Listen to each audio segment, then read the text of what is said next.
સુરત શહેરમાં ધોરા દિવસે કતારગામ વિસ્તારમાં બિલ્ડરની હત્યા કરનાર 3 આરોપીને કતારગામ પોલીસે તાત્કાલિક ઝડપીને સરઘસ કાઢીને કાયદાનું ભાન કરાવ્યું. તો ડીસીપી રાઘવજીને હત્યારા અંગે કેટલાક ખુલાસા કર્યા. મળતી માહિતી પ્રમાણે તારીખ 12/1/2026ના રોજ બિલ્ડર વિપુલ માંડારી કતારગામ કેજેપી નગર સોસાયટીમાં આવેલ સસ્તા અનાજની દુકાન પાસે ઊભો હતો. તે વખતે 4-5 જેટલા આરોપીઓ તેમની પાસે આવ્યા અને બોલાચાલી કરી, જેથી બોલાચાલીમાં આરોપીઓ ઉશ્કેરાઈ ગયા અને પેટના ભાગે છરી વડે જીવલેણ હુમલો કરી અને ભાગી ગયા. આ હુમલામાં બિલ્ડરનું મોત થતાં કતારગામ પોલીસે તાત્કાલિક ગુનો નોંધીને બિલ્ડરના આરોપીઓને પકડવા માટે ચક્રો ગતિમાન કર્યા. કતારગામ પોલીસ સ્ટેશનના સર્વેલન્સ સ્ટાફના માણસો, ટેકનિકલ સ્ટાફના પોલીસના માણસોની અલગ અલગ ટીમો બનાવીને ખાનગી બાતમીના આધારે આરોપી 1 અશ્વિન મનુભાઈ સોલંકી, ઉંમર 28, ધંધો પાનના ગલ્લો, રહેવાસી વચકરાજ એપાર્ટમેન્ટ, જેકેપી નગર સોસાયટી, કતારગામ. આરોપી 2 હિતેશ રાઘવભાઈ સોલંકી, રહેવાસી વરછરાજ એપાર્ટમેન્ટ, જેકેપી નગર સોસાયટી, ધનમોરા પાસે, કતારગામ. અને આરોપી 3 પ્રફુલભાઈ મનુભાઈ સોલંકી, ધંધો વકીલાતનો અને રહેવાસી ગાયત્રી સોસાયટી, કતારગામને ત્રણેયને પોલીસે ઝડપીને તાત્કાલિક કાયદેસરની કાર્યવાહી કરી. એટલું જ ને, જે વિસ્તારમાં બિલ્ડરની હત્યા કરી હતી તે વિસ્તારમાં ત્રણેય આરોપીઓને લઈને કતારગામ પોલીસે સમગ્ર ઘટનાનું રિકન્સ્ટ્રક્શન કર્યું, પંચનામું કર્યું, કાયદાનું ભાન કરાવ્યું, સરઘસ કાઢીને આરોપીઓને 2 હાથ જોડીને માફી મંગાવી. સૂત્રોના મુતાબિક આ હત્યા કરવામાં કેટલાક અંગત કારણો પણ જવાબદાર છે, તે સાથે કેટલાક મહિલા સાથેના અંગત કારણો પણ જવાબદાર હોવાનું કહેવામાં આવી રહ્યું છે.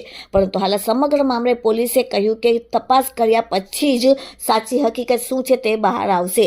ડીસીપી રાઘવજીને કેટલાક ચોંકાવનારા ખુલાસા કર્યા, જુઓ વિડીયોમાં.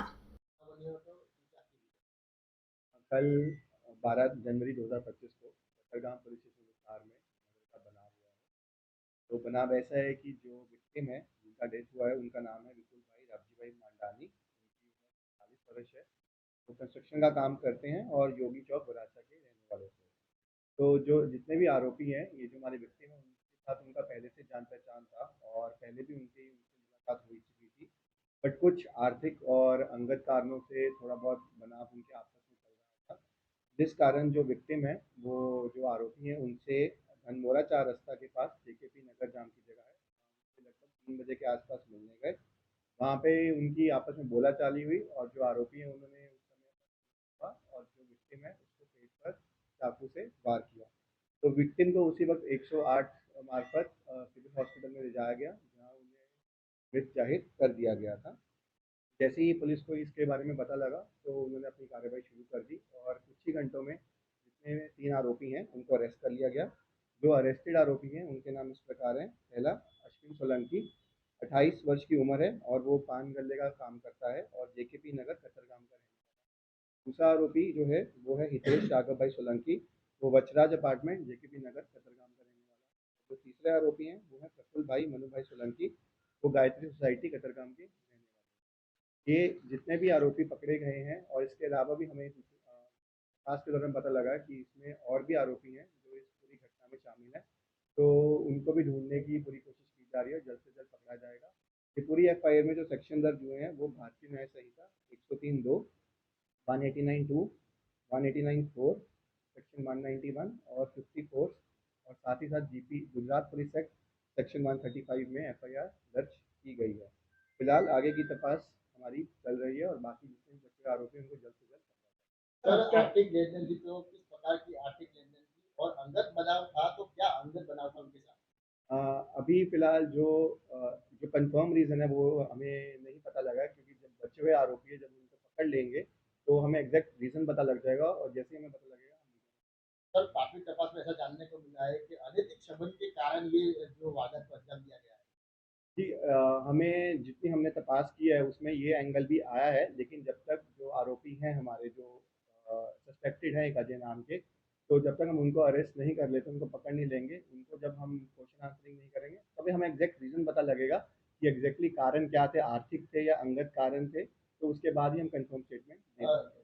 सर, मुख्य आरोपी कौन है जो अभी तक फरार है? मुख्य आरोपी, जैसे मैंने बताया कि हमने 3 आरोपी को अरेस्ट कर लिया गया है और ये जो 5 से 6 आरोपी हैं सब उसी वक्त वहाँ पर जो मौजूदा स्थिति पे शामिल थे। तो ऐसा नहीं है कि किसी का कम रोल है, किसी का ज़्यादा रोल है। जैसे मर्डर जैसे बहुत सेंसिटिव बनाव है, तो इसमें जितने भी आरोपी हैं उन सबकी इक्वली जिम्मेदारी बनती है, और जो आरोपी फरार भी हैं उनको भी हम जल्द से जल्द पकड़ लेंगे। तो चाकू से वार किसने किया, कितने लोगों ने किया था? चाकू से वार एक ही व्यक्ति ने किया था, बाकी जितने भी वहाँ पे मौजूद व्यक्ति थे उन्होंने, किसी ने उसका पकड़ा, उसको भागने से रोका, तो सबका कुछ ना कुछ वहाँ पे रोल रहा है। और जैसे ही हम उसको आरोपी को पकड़ लेंगे और बेहतर सीसीटीवी का एनालिसिस करेंगे तो हमें एग्जैक्टली पता लग जाएगा कि किसने कितना वहाँ पे अपने मददगारी की है।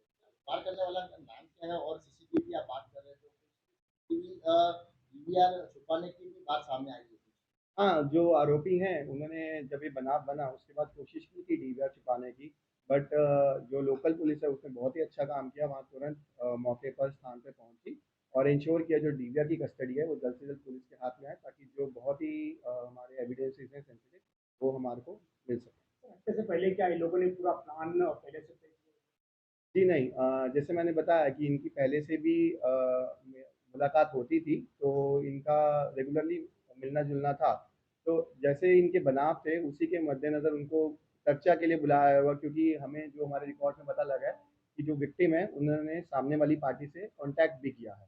तो ऐसा नहीं है, प्री प्लान्ड था, ऑन द स्पॉट जैसे मैंने बताया कि संयम खो दिया और हीट ऑफ द मोमेंट में उन्होंने वार कर दिया। तो ये चाकू इस वक्त उसके पास कहाँ से आया अगर प्लान नहीं था? टापू जो है वो वहाँ पे ही रहने वाले हैं, वो सब जैसे मैंने बताया जेकेबी अपार्टमेंट, वज्रराज अपार्टमेंट में रहने वाले हैं। तो जैसे मैंने बताया जो एग्जैक्ट कंफर्म डिटेल्स हैं कि वो जो वेपन है वो कहाँ से आया, वो पहले से था नहीं था, जब हम आरोपियों को, बचे हुए आरोपियों को कंफर्म कर लेंगे और जो पूरी जो स्टोरी है उसको एक चेन हम बना लेंगे, तब हम एग्जैक्ट स्टेटमेंट दे पाएंगे। सर, ये जो मृतक है वो बिल्डर है, तो वहाँ पे क्यों गया था? अब ये हमने उनकी फैमिली से भी पूछताछ की है कि क्या कारण हो सकते हैं, कौन से व्हीकल में गए और बिना बताए क्यों गए।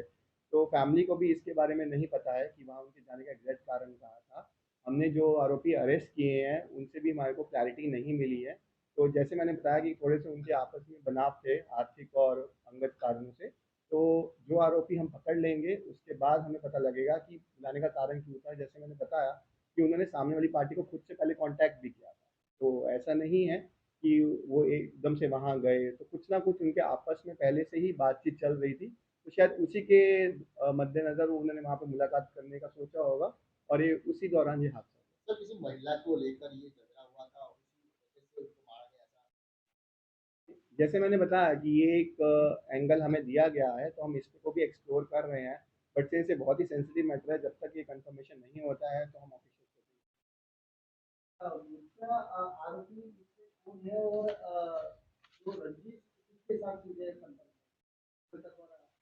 देखिए, अभी मैंने आपको बताया कि जो मर्डर का बनाव है बहुत ही सीरियस किस्म का है। इसमें हम ये नहीं कह सकते कि मुख्य आरोपी कौन है और कौन मददगारी में था। ये जितने भी आरोपी हैं उस वक़्त स्थल पर मौजूद थे और सबका कहीं न कहीं इसमें भाग रहा है, और हमने 3 आरोपियों को पकड़ लिया है और इसके अलावा भी 2 से 3 आरोपी हैं जिसके ऊपर जाँच चल रही है। जब हम सभी आरोपियों को पकड़ लेंगे जल्द से जल्द और उसके बाद हमें एग्ज़ैक्टली पता लगेगा कि किसने बुलाया था, ये प्री प्लान्ड था या पहले से या फिर ऑन द स्पॉट हुआ है एग्ज़ैक्टली। उसके बाद कन्फर्म स्टेटमेंट हम दे पाएँगे। सर ये जो फरार आरोपी है ये किस दिशा में भागे हैं सर? ये हमने इन्वेस्टिगेशन किया है फिलहाल, हमें इनका लोकेशन जो है वो अलग-अलग जगहों पे मिला है। हम सीडीआर एनालिसिस भी कर रहे हैं। तो ये डिटेल्स तो हम अभी ओपनली डिस्क्लोज़ नहीं कर सकते, बट जैसे ही हमें कुछ कन्फर्म या अरेस्ट का होगा, हम ये हमें रिलीज़ कर देंगे।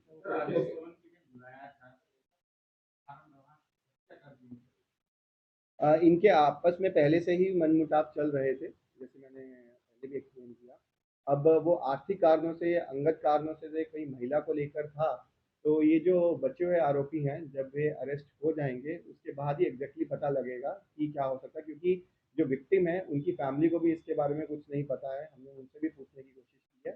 तो जो बचे हुए आरोपी हैं, उनको जब पकड़ा जाएगा, उसके बाद ही हमें ये पिक्चर क्लियर हो पाएगी।